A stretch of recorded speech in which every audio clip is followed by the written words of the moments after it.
ಇದು ನಮ್ಮ ವಿದ್ಯೋಪಾಸನಾ ಎಜುಕೇಷನ್ ಟ್ರಸ್ಟಿಗೆ ಹೋಗುವ ಗೇಟು.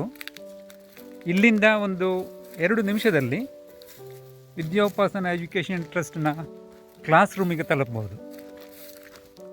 ಈ ವಿದ್ಯೋಪಾಸನಾ ಎಜುಕೇಷನ್ ಟ್ರಸ್ಟಿನ ಶಾಲೆಯ ಕೊಠಡಿ ಮುಂದೆ ಕಾಣುವ ಕಟ್ಟಡದ 1ನೇ ಮಾಳಿಗೆಯಲ್ಲಿದೆ. ಈ ಜಾಗದಲ್ಲಿ ಇನ್ನು 1-2 ವಾರಗಳಲ್ಲಿ ನಾವು ಇದನ್ನು ಒಂದು ಪ್ಲೇ ಗ್ರೌಂಡ್ ಆಗಿ ಮಾಡುವ ಒಂದು ಆಲೋಚನೆ ಇದೆ. ಇಲ್ಲಿ ಮಕ್ಕಳಿಗೆ ಆಡಲಿಕ್ಕೆ ಬೇಕಾಗುವಂಥ ಕೆಲವು ಸೌಲಭ್ಯಗಳನ್ನು ಒದಗಿಸಲಿಕ್ಕೆ ಆಗ್ತದೆ. ಈಗ ನಾವು ನಮ್ಮ ಶಾಲಾ ಕೊಠಡಿಗೆ ಹೋಗ್ತಾ ಇದ್ದೇವೆ. ಇದು 1ನೇ ಮಹಡಿಯಲ್ಲಿದೆ.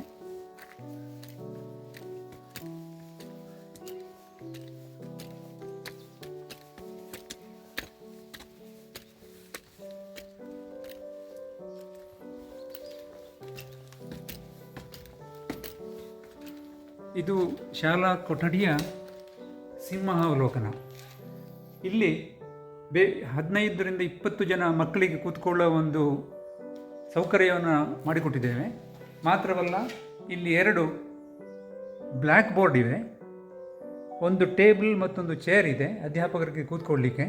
ಮತ್ತು ಇದರೊಂದು ವಿಶೇಷತೆ ಅಂದರೆ, ಈ ಕ್ಲಾಸ್ ರೂಮಿನ ಒಂದು ವಿಶೇಷತೆ ಅಂದರೆ, ಇಲ್ಲಿ ಮಕ್ಕಳು ಒಬ್ಬರ ಹಿಂದೆ ಕೂತ್ಕೊಳ್ಳೋದಿಲ್ಲ. ಎಲ್ಲ ಮಕ್ಕಳಿಗೂ ಅಧ್ಯಾಪಕರಲ್ಲಿ ಡೈರೆಕ್ಟಾಗಿ ಮಾತಾಡಲಿಕ್ಕೆ ಬೇಕಾಗುವ ಅವಕಾಶವನ್ನು ನಾವು ಮಾಡಿಕೊಡ್ತೇವೆ.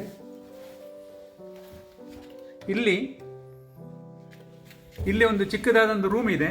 ಇಲ್ಲಿ ನಮಗೆ ಪಾಠಕ್ಕೆ ಬೇಕಾಗುವಂಥ ಎಲ್ಲ ಸಲಕರಣೆ ಸೌಲಭ್ಯಗಳನ್ನು ದಾಸ್ತಾನು ಮಾಡಲಿಕ್ಕೆ ಇಡಲಿಕ್ಕಾಗ್ತದೆ. ಮತ್ತು ಈ ರೂಮನ್ನು ಬೇರೆ ಯಾವುದಾದ್ರೂ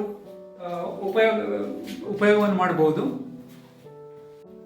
ಈ ಕಟ್ಟಡದ ಗ್ರೌಂಡ್ ಫ್ಲೋರಲ್ಲಿ 2 ರೂಮ್ಗಳಿವೆ. ಮತ್ತು ಒಂದು ವೇಳೆ ಮಕ್ಕಳಿಗೆ ಏನಾದರೂ ವಿರಾಮ ತೆಗಿಬೇಕು ಅಂತ ಆದರೆ, ಯಾವುದೇ ಕಾರಣಕ್ಕೋಸ್ಕರ ಅವರ ಆರೋಗ್ಯ ಚೆನ್ನಾಗಿಲ್ಲ, ಅವರಿಗೆ ವಿರಾಮ ಬೇಕು ಅಂತಾದರೆ ಇಲ್ಲಿ ಕೆಳಗೆ ಬಂದು ವಿರಾಮ ತಗೊಳ್ಬೋದು. ಮತ್ತು ಈ 2 ಕಟ್ಟಡಗಳಲ್ಲೂ ಬೇಕಾದಷ್ಟು ಶೌಚಾಲಯಗಳ ವ್ಯವಸ್ಥೆ ಮಾಡಲಾಗಿದೆ.